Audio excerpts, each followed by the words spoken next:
Cet épisode est disponible en format audio sur toutes les grandes plateformes. Mes amis, bonjour et quel bonheur de vous retrouver. Depuis maintenant quelques semaines, les États-Unis affirment à tous ceux qui veulent l'entendre que la Chine s'apprête à sauter dans le ring du conflit ukrainien en fournissant des armes ainsi que des munitions à la Russie. Sans doute une implication active de la Chine auprès de la Russie serait un point tournant en politique internationale, possiblement un point de non-retour dans les relations avec l'Occident. Pour Zelensky, le président ukrainien, une implication de la Chine mènerait potentiellement à la Troisième Guerre mondiale, alors que de son côté, Beijing rejette catégoriquement les accusations américaines, les qualifiant de simple propagande pour salir la Chine. Qui dit vrai? Entre nous, il est tout à fait possible que la Chine considère véritablement une assistance à la Russie, puisqu'après tout, les deux partagent une alliance stratégique face à l'Occident ainsi qu'un objectif commun pour la création d'un monde multipolaire.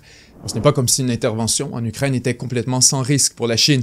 En fait, il y a des considérations très sérieuses qui, depuis le début, empêchent Beijing de s'impliquer. Donc, avant de se demander si la Chine va vraiment intervenir en Ukraine, il faudrait d'abord se demander si c'est dans son intérêt de le faire.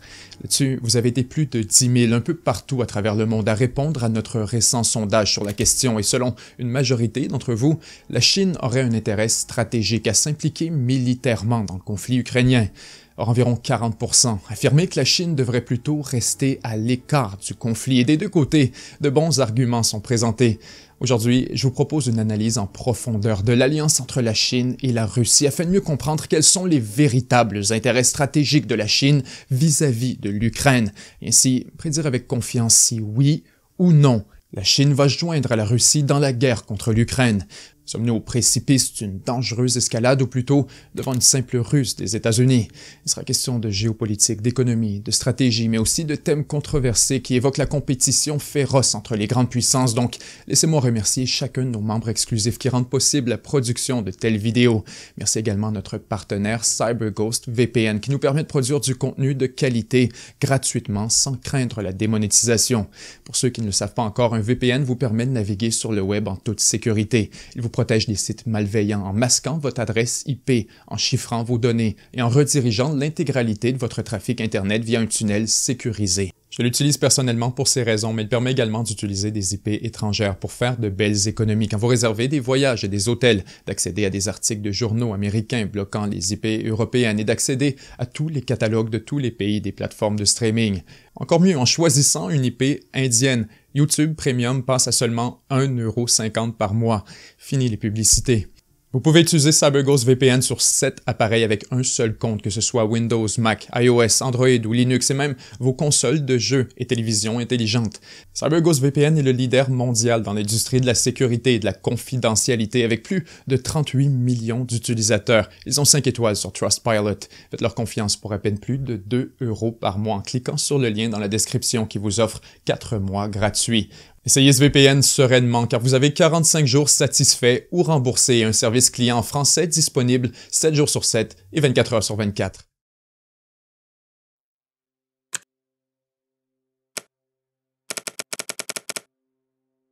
D'abord, pour bien comprendre le rôle de la Chine dans le conflit en Ukraine, ainsi que la relation spéciale entre la Russie et la Chine, commençons par établir certains faits. Juste avant le début de la guerre en Ukraine, Xi Jinping et Vladimir Poutine ont annoncé la naissance d'une nouvelle alliance stratégique afin de s'unir face à l'Occident. Évidemment, l'annonce a eu l'effet d'une bombe sur la scène internationale et dès lors plusieurs ont spéculé quant à la nature réelle de cette alliance. D'un côté, les deux pays partagent effectivement des intérêts communs, notamment sur la question de l'ordre mondial et du rôle de l'Occident, mais il demeure qu'ils ont aussi des intérêts tout aussi incompatibles dans plusieurs régions du monde. En Asie centrale, en Amérique latine, en Afrique, la Chine et la Russie sont en compétition. En Inde, la Russie est une alliée alors que la Chine est une ennemie. Les divergences sont nombreuses et la relation est beaucoup plus complexe qu'on pourrait le croire. En fait, la question ukrainienne est un exemple parfait pour illustrer la nature réelle et l'ambiguïté de la relation entre Beijing et Moscou. Depuis le début de la guerre, on pourrait dire que la Chine a montré une forme d'appui tacite envers la Russie. D'abord, elle refuse de condamner Moscou pour l'invasion de l'Ukraine, mais encore plus, elle continue à faire du commerce avec la Russie en lui achetant plus de pétrole et de gaz naturel que jamais auparavant. En 2022, les échanges entre la Russie et la Chine ont bondi par quelques 30%. C'est énorme. Ensuite, on sait maintenant que la Chine fournit un appui concret et matériel à la Russie à travers des méthodes indirectes comme l'exportation d'équipements à double usage exploitant la zone grise entre usages militaires et civils. On parle donc de machines, de drones, de semi-conducteurs, bref, de tout ce qui peut être utile à l'effort de guerre, mais qui n'implique pas directement la Chine au sein du conflit. Et en fait, c'est loin d'être un hasard si la Chine prend de telles précautions. La réalité, c'est que malgré ce qu'on pourrait croire depuis le début de la guerre, la Chine fait tout en son pouvoir pour garder ses distances avec la Russie sans pour autant briser l'alliance stratégique. Encore aujourd'hui, la Chine refuse d'endosser publiquement la position russe sur la question ukrainienne et s'en tient plutôt à demander des négociations pour un cessez-le-feu. Ensuite, et ça c'est un point majeur, contrairement à la Syrie ou à la Corée du Nord, la Chine refuse de reconnaître l'indépendance des nouvelles républiques pro-russes du Donbass, Luhansk et Donetsk. Depuis le début de la guerre, presque chaque fois que des votes ont lieu à l'ONU afin de se positionner pour ou contre la Russie, la Chine préfère ne rien dire et s'abstenir plutôt que d'appuyer Moscou.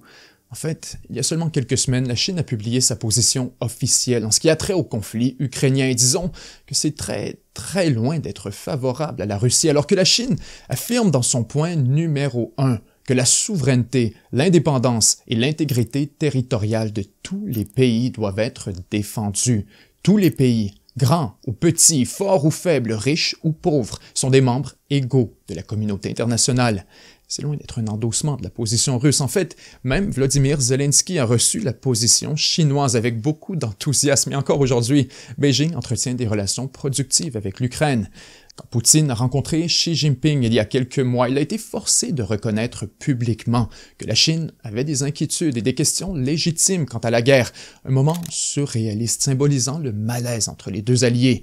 Bref, malgré ce qu'on pourrait imaginer, la Chine est très loin d'être aux côtés de la Russie lorsqu'il est question de l'Ukraine, et tout indique qu'elle cherche plutôt à garder ses distances pour une multitude de raisons autant économiques, stratégiques que politiques. D'abord, ça c'est l'évidence, la dépendance économique entre la Chine et l'Occident est tout simplement trop importante pour que Beijing risque des sanctions sur son économie. Pour survivre, la Chine a besoin des exportations et la Russie ne pourra jamais lui offrir un marché comparable à celui de l'Europe ou des États-Unis. C'est seulement mathématique. La Chine fait 10 fois plus de commerce avec l'Europe et les États-Unis qu'elle n'en fait avec la Russie. Ainsi, les intérêts supérieurs de la Chine sont de protéger coûte que coûte l'accès à ces marchés hautement lucratifs. En s'impliquant directement en Ukraine, Beijing risquerait des sanctions ciblées et un nouveau ralentissement de son économie à un moment extrêmement inopportun. Bien sûr, on pourrait dire la même chose de l'Occident. Sanctionner la Chine serait l'équivalent d'un véritable suicide économique avec un impact immédiat sur les chaînes d'approvisionnement et sans aucun doute une augmentation rapide de l'inflation. Soyons très clairs. La Chine et l'Occident se tiennent tous les deux un couteau à la gorge en termes économiques. C'est une forme de destruction mutuelle assurée. Ni l'un ni l'autre ne sortirait indemne d'un échange de sanctions. Et bien sûr, on pourrait dire que la Russie a pu se passer de l'Europe et des ventes de gaz naturel. Or, justement, si la Russie a pu se trouver un nouveau débouché, c'est largement grâce à la Chine. Et n'oublions surtout pas que pour la Russie, l'Ukraine est perçue comme une question quasi existentielle, une lutte déterminante contre l'encerclement stratégique, une tentative de rétablir les assises de l'URSS. Pour la Chine, la guerre en Ukraine, c'est rien de plus qu'un enjeu périphérique, un conflit symbolique, certes, mais sans impact direct sur la sécurité de la Chine. Ainsi, pourquoi se compromettre de la sorte? Quel serait l'intérêt pragmatique? Plusieurs semblent convaincus que l'alliance entre la Chine et la Russie est beaucoup plus qu'une simple alliance, mais bien une amitié entre nations presque mythique, où deux puissances poursuivent une lutte commune avec des intérêts partagés. Or, c'est complètement faux. Comme toutes les autres, les limites de l'alliance sont définies par des paramètres pragmatiques et la priorité numéro 1 demeure de défendre ses propres intérêts. Et à ce propos, même en ignorant complètement les questions économiques et la relation avec l'Occident, il reste qu'une intervention directe de la Chine en Ukraine serait profondément incompatible avec son narratif politique et diplomatique quant au nouvel ordre mondial qu'elle essaie de construire. Ce qu'il faut comprendre, c'est que le modèle chinois pour les relations internationales est axé d'abord et avant tout sur la souveraineté nationale et le respect sacré de l'intégrité territoriale de tous les États. Autrement dit, laissez-nous tranquilles à l'intérieur de nos frontières et on vous laissera tranquille à l'intérieur des vôtres. Voilà l'attrait du modèle chinois. D'un côté, c'est bien sûr un rejet des États-Unis et de l'Europe et de leur tendance systématique à mettre le nez dans les affaires des autres, mais encore plus, c'est un moyen de prêter de la légitimité aux actions controversées de la Chine au sein de ce qu'elle définit comme ses propres frontières. Le Tibet, le Xinjiang, Hong Kong, Taïwan, la mer de Chine, tout ça, ce sont des questions internes aux yeux de la Chine, donc personne ne peut s'en mêler. En participant à l'invasion de l'Ukraine de près ou de loin, la Chine détruit sa crédibilité en matière de non-intervention, de non-agression et de respect des frontières. Je vous entends déjà dire que Washington est bien pire, mais justement, Beijing compte sur le contraste de son modèle avec le monde d'aujourd'hui pour convaincre les États non alignés de rejoindre sa cause en reproduisant les codes et les mœurs de l'impérialisme qu'elle appelle à rejeter. Elle sabote ses propres efforts et des décennies de politique étrangère. La Chine ne peut tout simplement pas se permettre d'endosser publiquement la notion selon laquelle les grands pays peuvent s'imposer par la force à l'extérieur de leurs frontières. Sans quoi, comment lui faire confiance? En termes stratégiques et géopolitiques, il est important de prendre énormément d'altitude et de réfléchir froidement pour comprendre les intérêts véritables de la Chine. Pour Beijing, l'intérêt premier et principal, c'est que la Russie ressorte du conflit stable, fonctionnelle, et idéalement, si possible, victorieuse. Or pour la Chine, cette dernière condition est parfaitement négociable. Et entre nous, la définition de victoire est totalement différente de Beijing à Moscou. Pour la Chine, le simple fait que le conflit se termine avec un cessez-le-feu et que la Russie conserve une partie des territoires conquis, c'est une victoire en soi, et ce serait suffisant. Dans le narratif chinois, ce serait une humiliation pour l'Occident, un échec des États-Unis et une preuve que l'Ukraine a été abandonnée. Les intérêts de la Chine sont parfaitement compatibles avec une victoire pyrrhique et même incomplète de la Russie. Car en toute lucidité, même s'il fallait que la Russie émerge du conflit isolée, ruinée, humiliée, c'est loin d'être un problème pour la Chine, au contraire.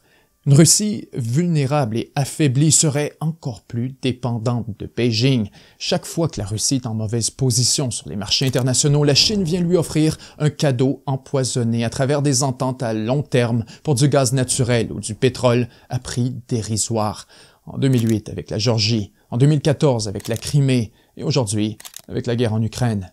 La Chine est loin de venir en aide à la Russie. Plutôt, elle avance ses propres intérêts. Et c'est normal. Encore une fois, arrêtons de voir le monde à travers ce récit binaire de bien contre le mal ou de l'Ouest contre le reste. La réalité est beaucoup plus nuancée. Et bien sûr, ça peut paraître cliché, mais c'est tellement vrai. Les États n'ont pas d'amis. Ils n'ont que des intérêts. Et si on veut vraiment jouer aux échecs en 3 dimensions et regarder le monde avec encore plus de pragmatisme, alors ça nous amène à reconnaître des éléments très controversés mais fondamentaux dans le calcul stratégique chinois. D'abord, la Chine n'est tout simplement pas prête à une confrontation militaire avec l'Occident. Il faut qu'elle commence à liquider ses inventaires de munitions et d'armements dans un conflit avec lequel elle n'a absolument rien à voir. Elle retarde et remet en doute ses propres ambitions militaires. Il est difficile d'exprimer en mots la quantité grotesque de munitions utilisées chaque jour dans un conflit à haute intensité comme en Ukraine. Il faut des années pour composer un arsenal suffisant pour partir en guerre et celui de la Chine est loin d'avoir des surplus. Face à un véritable étranglement stratégique dans le Pacifique à travers toute une constellation d'alliances américaines en Corée du Sud, en Australie, au Japon, à Taïwan, au Vietnam, aux Philippines. Si la Chine veut avoir la moindre chance dans une confrontation majeure, elle doit concentrer ses ressources dans le Pacifique et nulle part ailleurs. Il n'y a rien que les États-Unis aimeraient plus que de voir la Chine dilapider son potentiel militaire simplement pour aider la Russie à conquérir un bout de l'Ukraine. C'est un peu l'ultime piège à con. Imaginez seulement la réponse du Japon, de la Corée et de tous les autres alliés américains s'il fallait que la Chine tombe dans le panneau et qu'elle se mette à armer la Russie. Regardez les budgets militaires de l'Europe qui ont été doublés les uns après les autres face à la perception de la menace russe. La dernière chose que veut voir la Chine, c'est un réarmement de la sorte à travers le Pacifique, quelque chose qui pourrait complètement transformer l'équilibre de la force à son désavantage. Soyons clairs. La Chine est complètement terrifiée par ce qu'elle voit actuellement se produire en Ukraine. Avec un échantillon de l'armement occidental et quelques tactiques élémentaires, le pays le plus pauvre d'Europe est capable de repousser l'armée professionnelle hautement expérimentée de la Russie sur un front de centaines de kilomètres hautement favorable à une invasion terrestre. L'armée chinoise n'a aucune expérience de combat. Aucun stratège, aucun soldat, aucun général n'a la moindre idée de ce que représente vraiment la guerre. Pour la Chine, tout ça est une leçon qui apporte beaucoup d'humilité et qui force à réfléchir à deux fois avant de risquer un conflit militaire, notamment pour Taïwan. Plutôt que de s'embarrasser et liquider son capital militaire, la Chine préfère prendre des notes, améliorer son équipement, grossir ses inventaires, tout en regardant l'Occident liquider les siens. Évidemment, je suis tout à fait d'accord avec vous qu'il est hors de question pour la Chine de permettre un effondrement total de la Russie. Non seulement ce serait une source d'instabilité immense dans la région, mais encore plus, ce serait la perte d'un allié stratégique extrêmement important. Et dans un conflit majeur contre l'Occident, ça ferait basculer l'équilibre de la force de manière définitive en faveur des États-Unis. Cela dit, soyons sérieux. Au moment où on se parle, il n'y a absolument aucune raison crédible de croire que la Russie est au bord de l'effondrement. Certes, il est vrai que la Russie a échoué dans l'accomplissement rapide et décisif de ses objectifs militaires. Or, ça ne veut pas dire pour autant que la défaite russe est imminente, ou même que l'Ukraine va sortir en un morceau. En fait, historiquement, il est pour le moins typique, sinon carrément cliché pour l'armée russe de connaître une première année chaotique lors des conflits militaires majeurs, en arracher dans les premiers mois pour ensuite éclipser son adversaire à travers le poids massif de l'industrie russe. C'est presque devenu une tradition avec le temps.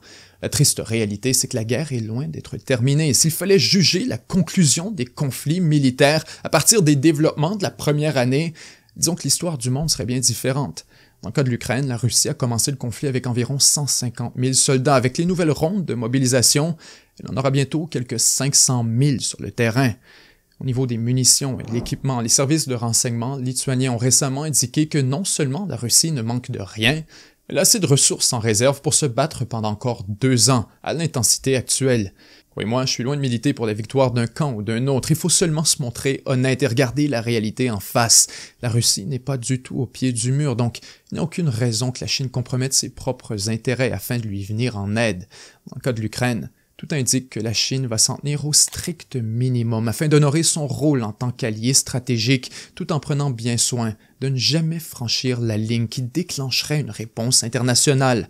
Par exemple, pour aider la Russie à faire la transition vers une économie de guerre, la Chine peut fournir de la machinerie, des technologies, de l'électronique ou des matières premières, tout ça sous le couvert relativement crédible d'un usage civil. Encore plus, elle peut financer indirectement l'effort de guerre en signant des ententes à long terme avec Moscou, tout en tirant elle-même avantage à travers des rabais et des concessions. Hors de question d'envoyer des armes directement, puisque ce serait bien trop facile de blâmer la Chine. De toute manière, prenons un peu de recul. Si la Chine veut fournir l'armée russe, elle peut tout simplement ouvrir des usines fantoches dans des pays tiers qui partagent une frontière avec la Russie, comme la Corée du Nord ou la Biélorussie, par exemple. Les deux États sont lourdement sanctionnés par l'Occident, mais entretiennent de bonnes relations avec Beijing et Moscou, donc ils seraient des conduits parfaits pour une chaîne d'approvisionnement indirecte à l'abri des sanctions occidentales. Et entre nous, et sachez très bien que ça va en choquer plusieurs, mais même dans un scénario où la Russie était au bord de l'effondrement, que la défaite en Ukraine était imminente, ou encore que la vie de Poutine était en danger, il n'y a aucun doute que la Chine interviendrait diplomatiquement et qu'elle poserait des gestes de rupture pour forcer la Russie à accepter un cessez-le-feu bien avant d'intervenir militairement dans une cause qu'elle estime elle-même comme étant perdante. Chers amis, n'oublions surtout pas que l'influence de la Chine à l'international est vastement supérieure à celle de la Russie et que même les meilleurs alliés stratégiques de Moscou, notamment en Afrique, en Asie centrale et en Amérique latine, sont souvent bien plus dépendants de la Chine que de la Russie. S'il fallait que Beijing perde patience envers Moscou, ce serait dévastateur pour l'effort de guerre. Et en fait, voilà exactement ce qui nous amène aux affirmations américaines. En faisant couler de l'information, qu'elle soit vraie ou fausse, affirmant que la Chine s'apprête à intervenir directement dans le conflit ukrainien, les Américains accomplissent 2 choses. D'abord, ils exposent la Chine à un échantillon de la réponse internationale s'il fallait qu'elle tombe dans le panneau et qu'elle accepte d'appuyer la Russie en Ukraine. C'est ce qu'on pourrait appeler un coup de semonce diplomatique, une manière de faire comprendre à Beijing qu'il y aurait des conséquences sérieuses à une implication directe. Mais encore plus, Washington oblige la Chine à clarifier sa position quant à l'invasion de l'Ukraine et à le faire publiquement, soit en endossant la Russie, ou soit, encore mieux, en prenant ses distances. C'est carrément un piège. Si la Chine endosse la Russie, elle se tire dans le pied et compromet ses propres intérêts. Si elle refuse de le faire, elle tire dans le pied de la Russie et affaiblit son alliance avec Moscou. Dans les deux cas, les Américains se bidonnent. Ils n'ont fourni aucune preuve d'une potentielle implication de la Chine et en fait, ils sont contredits publiquement par les renseignements ukrainiens. Or, les faits n'ont aucune importance, car en géopolitique, la réalité n'est qu'un récit de toute manière. Ce à quoi nous assistons, c'est surtout à une partie d'échecs entre les grandes puissances. En fait, si l'enjeu était véritablement l'Ukraine et l'appui à la Russie, alors posons une question très simple. Pourquoi est-ce que l'Inde n'est pas accusée comme la Chine? Après tout, l'Inde offre essentiellement le même appui que la Chine envers la Russie. Elle refuse de condamner l'invasion, elle participe à des exercices militaires avec Moscou, et elle continue les échanges pour des armes ainsi que de l'énergie. En quoi est-ce que l'Inde est mieux que la Chine dans le cas de l'Ukraine? La seule différence, c'est que la Chine est une adversaire stratégique de l'Amérique alors que l'Inde ne l'est pas. Maintenant, apportons quelques nuances essentielles. S'il est vrai que la Chine serait confrontée à une réponse sévère dans le cas d'une implication indirecte en Ukraine, il ne faudrait pas non plus se montrer naïf et croire que Beijing serait visé par des sanctions moindrement comparables à celles qui ont été imposées à la Russie. De nombreux alliés occidentaux ont été réticents à briser les liens commerciaux avec Moscou, donc nul doute que pour plusieurs, il serait hors de question de faire la même chose avec la Chine, simplement parce qu'elle fournit des armes et des munitions. Et ça, la Chine le sait très bien. Mais s'il est tout à fait possible qu'elle estime que les menaces américaines ne sont rien de plus qu'un mauvais bluff et que personne n'accepterait de commettre un véritable harakiri, suicide par l'honneur au nom d'un principe de non-intervention déjà allègrement violé par l'Occident. Encore plus, la Chine croit peut-être que la crise démographique referme sa fenêtre d'opportunité. Il est possible qu'elle est convaincue que le découplement économique est inévitable de toute manière, que l'heure de la confrontation finale est arrivée et qu'il est préférable de confronter l'Occident en Europe plutôt que dans le Pacifique. À votre avis, la Chine va-t-elle s'impliquer en Ukraine? À quel point? Et pourquoi? Encore une fois là-dessus, j'ai très hâte de lire vos commentaires.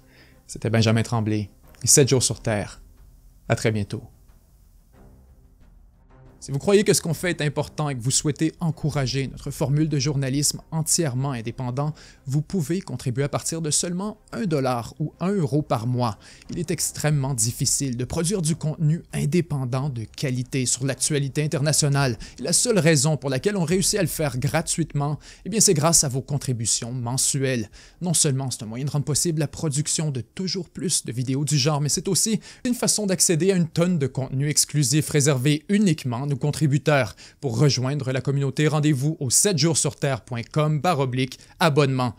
N'oubliez pas de cliquer sur le lien dans la description pour obtenir la réduction exceptionnelle CyberGhost VPN accordée aux abonnés de la chaîne. L'application protégera vos données pendant que vous naviguez sur Internet et vous donnera un accès complet à tout le contenu bloqué pour seulement 2,03 € par mois.